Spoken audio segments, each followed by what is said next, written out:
Hey everybody, welcome back to the shop again. It's tomorrow, and if you remember yesterday we ran into a slight problem here, but it's not going to be terrible to fix. I'm either going to wrap this in a wet rag here in a soaking, dripping wet cloth so that we don't ruin all of this hard-earned finish work that we did on this. I can't believe still how good that came out. I mean, you know, you still see a little bit of nicks and marks in there and what have you from it being hand forged, but it looks good at the same time. That's kind of what we were looking for. So today we got to re-weld this back on, and we'll just grind this and clean it up, and then we'll get a better weld. Well, the weld was good. The weld wasn't bad. I just overground it. I ground it way down to where there was just the tiniest little bit holding, you know, keeping that together. And so, like I say, I'm glad that I found out here in the shop rather than out in the rather than out at the dunes. That would have been a nightmare, especially if I was off out somewhere. But as easily as that broke, I would have never even got this thing on the trailer. I'd have never even been able to take it for a test drive. As soon as I'd have tried to put it in first gear, this would have snapped off. So worst case scenario would have been I got it all bolted in and all put back together, and then the first time I tried to shift it, it would have broke off. So nonetheless, that would have been a bunch of extra work for nothing. So I'm glad this came apart like it did. Now we'll get it welded up properly, and we'll probably have to do a little more cleanup work around this very end here. You know, it is what it is. So overall, not a terrible setback. So today we'll get that welded, re-welded, and we'll get that cleaned up. We'll clean up our little cup down in there that the bottom of this shifter goes into, and then we're going to get everything. We're going to get that put back in the car and get it all put back together, and a few other things. We'll see what happens here in this video today. But I appreciate you being here. Thanks for watching, everybody, and let's get to work.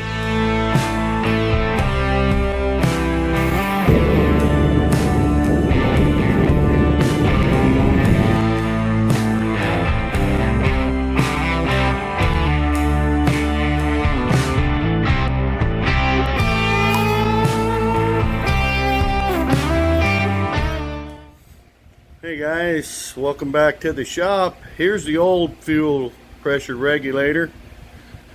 We just put the new one in, and we're going to see if this thing will fire up and make sure it's not leaking any fuel anymore. So let's try that.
Well, it looks like we got that handled.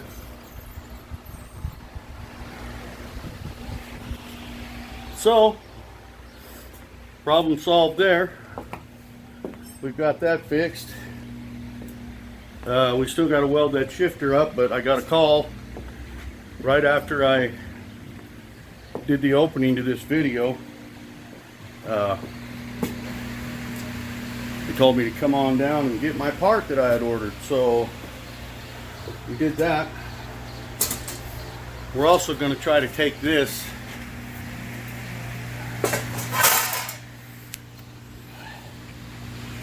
is that front little valance. You can see where somebody's ran it into the back of a trailer hitch or something is what it looks like to me. But it's kind of bent. We're going to clean off all this slag and crap off of this welding stump here later on. And we're going to take our plastic hammer and see if we can't kind of straighten that out a little bit. But for right now, I just wanted to kind of break in and show you that fuel regulator. That little tiny part right there is just a little tiny piece with a diaphragm in it. Yeah, that's good and dry all around, no leaks. So I'm glad that that's what it was. This is all it is right here. It's just this little tiny deal here, and you can see these two O-rings. There's a big one right here and a smaller one here. Those two little O-rings had gone bad, and so fuel was leaking by them. But that little tiny thing right there, you know, if you're like me, you're probably thinking, you know, it's a $5–10 part, you know. $57 for that little tiny thing. So pretty crazy the expense of some of these parts. Anyway, just wanted to toss this in here. Let's get this shifter welded back together.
What I'm going to do this time, last time I welded, I ground both, I beveled both ends like this here.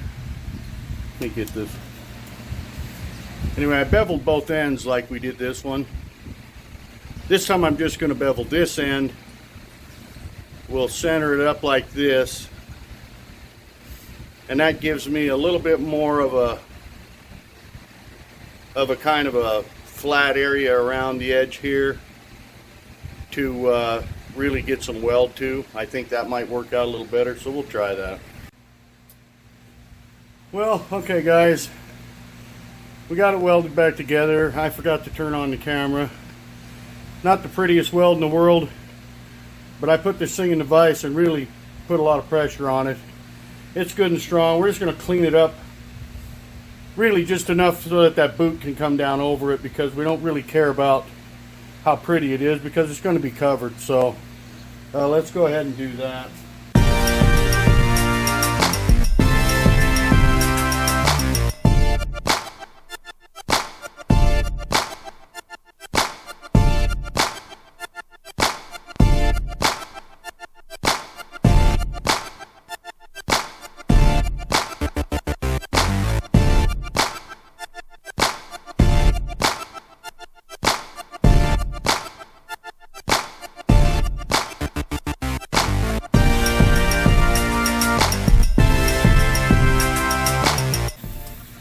think that'll be good enough. That'll allow our boot to come down over and not grind away all of our weld in the process. So it's good and stout. We're going to be okay with this one. Okay guys, well, we got this thing welded back up. We took it back upstairs, washed it again, and got, you know, this nylon material that I use to make this scales with is a little bit porous. And every time I handle it and mess with it, I get some more dirt in there and it kind of looks like crap, so I gotta go wash it again. But we got all the dirt and everything and a little grime out of these crevices and out of there. We were able to get that welded back together without messing up our finish work. I just did it just like I said I was going to. I got a bucket of water and I just completely soaked one of those cloths and just wrapped it right around, you know, right up to here. I mean, we wrapped it right up to there, and then we just put it in the vise, rag and all, and we put our welds around that. So what we're going to do now is I want to make sure it's good and dry, because like I said, I just washed it in the sink again with some soap and water and got it nice and clean. So we want to let it dry for a minute, make sure it's good and dry, and then we're going to spray it with that clear, because we've got to get the clear on. I thought about putting the boot on and maybe like pulling it down or something, but that boot's going to be pretty tight on there. So we're just going to go ahead and clear it first, and we'll make sure it's good and dry, and then we'll put our boot on after. So there she is, guys, ready to go again. I knew this wouldn't be a huge problem. It's just kind of a little setback and a lesson learned in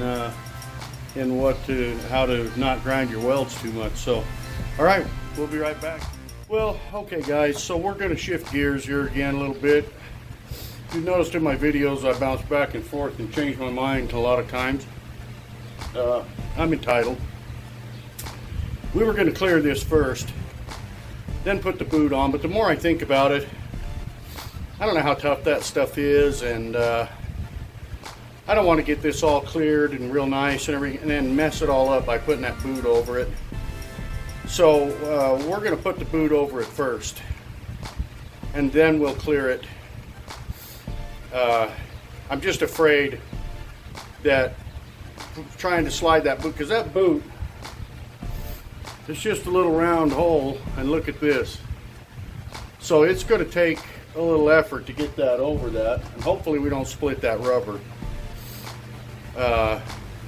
So as tight as that's going to be, I'm afraid we'll scrape the tar out of our clear coat or something, and not put entirely too many hours of work into finishing this up and making it look this nice, just to mess it all up. So we're going to take this boot and put it on now, and then we'll figure out a way to kind of mash it down so we don't get paint on it, and then we'll clear it. So I've measured it pretty well, and this whole top section right up to about here can come off. So we're just going to try to cut that off right now and see if we can this is a good sharp knife, but I don't know how well it's going to cut this rubber.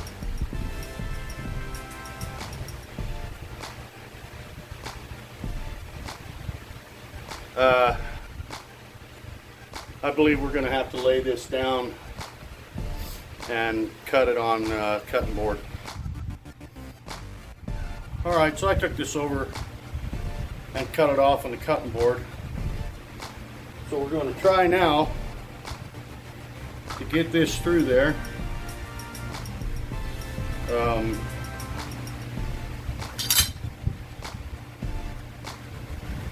And it's already I can see it's going to be a kind of a tough go here. If we once get it over this top part, this pommel area basically,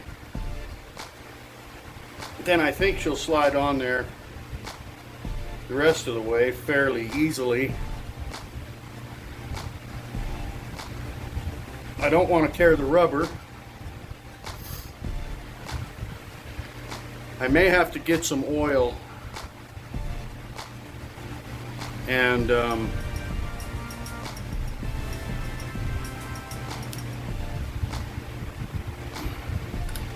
yeah, I don't think that's ever going to go on there like that. See, if we had cleared that first, we'd really be messing it up. So I'm going to get a little bit of oil and we'll kind of lube that up inside on that rubber, or maybe just the end of the shifter there, or both. See if we can get it to slide on that one.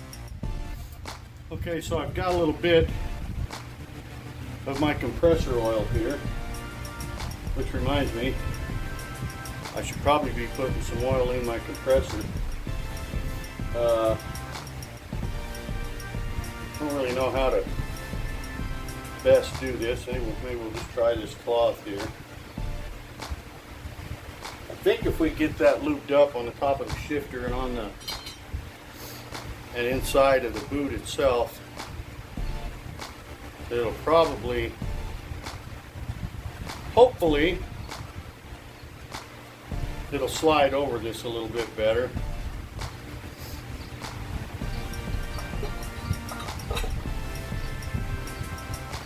That's going to be a kind of a pain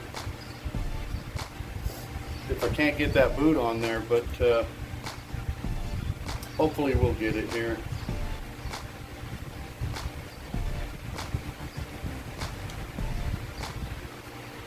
This compressor oil feels kind of like it might be pretty good lubricant. We're going to find out. I knew that this part was going to be tough when I decided to build the shifter, you know, not round. So I kind of knew we were going to get into a little bit of a battle on this, putting this boot on. Oh. Look at that. The oil was the ticket.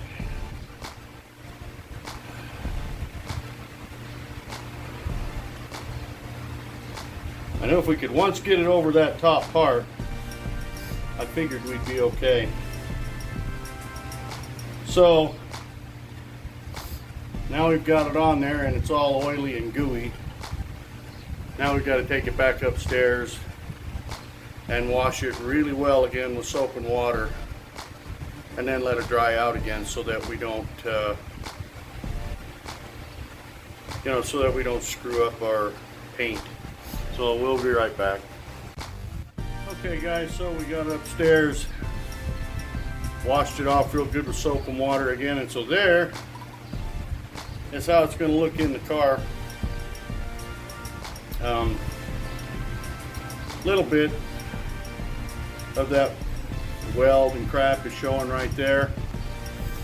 I guess I could grind it a little bit more, but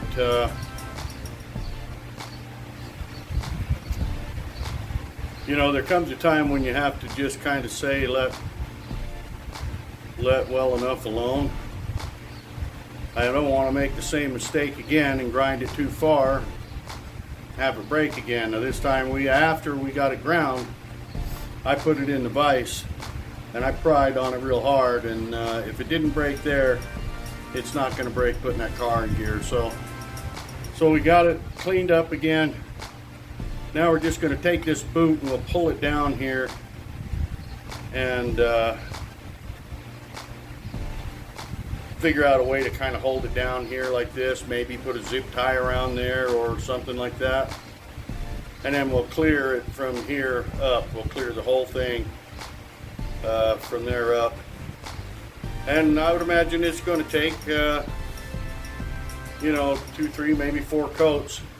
I don't want it to drip or run, so we're just going to put light coats on it until we get it built up enough so that we've got it protected. Because, you know, again, even as shiny and pretty as that looks, that's just leaf spring 5160 high carbon steel. That will rust all to hell if we don't do something to protect it. Now, we don't mind if it gets rusty down in here, because you're not going to see it anyway, because your boot's going to be up here.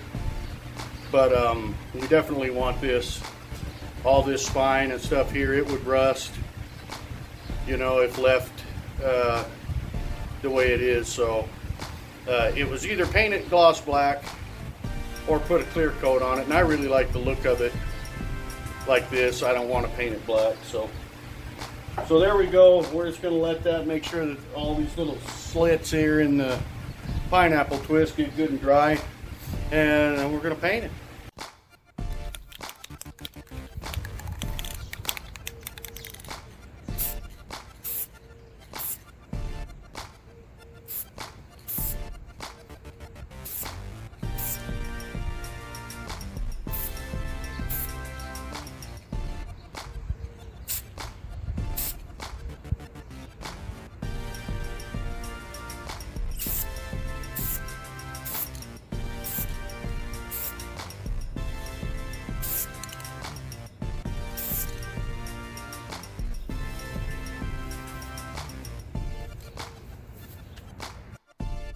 Guys, we sprayed one coat on it, and we just kind of stuck it in our vise here. Let that one dry up, get kind of tacky, and we'll just repeat that process probably 4 or 5 times. Get a nice thick coat of that clear on there, and then of course we're going to have to let it set up pretty good before we can put it back together. So that's where we are right now. Well, alright guys, so I continued on. We put 4 coats of clear on this so far, and I'm not sure, we probably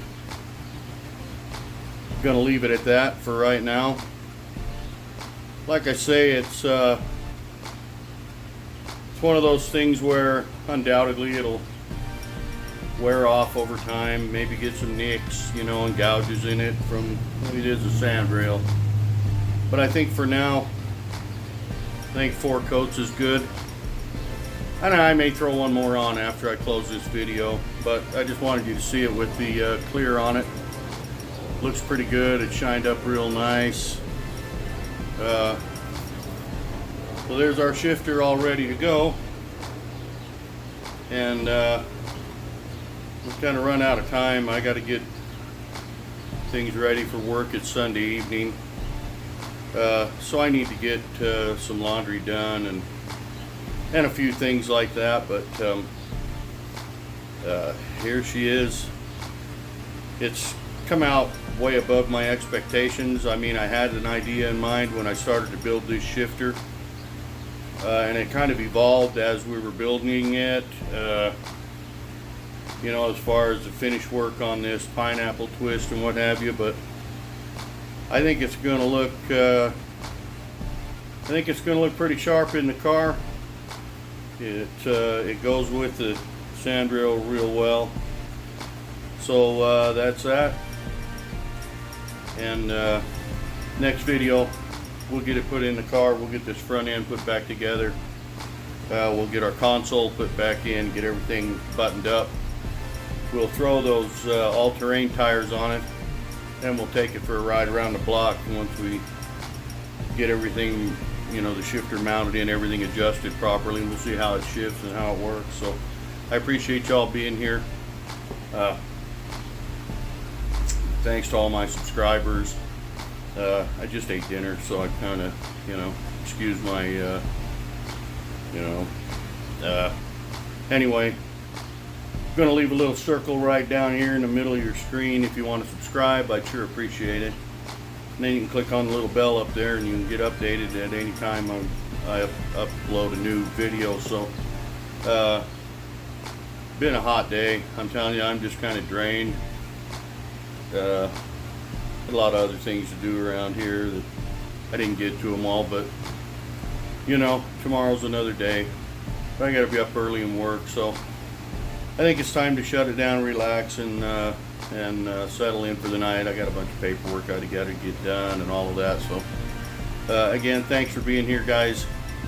Always be sure and use your safety gear, use your safety glasses, your shield, your mask, all that stuff when you're working in your shop. It only takes one little slip up and you can lose a finger or an eye or something, and we don't want that.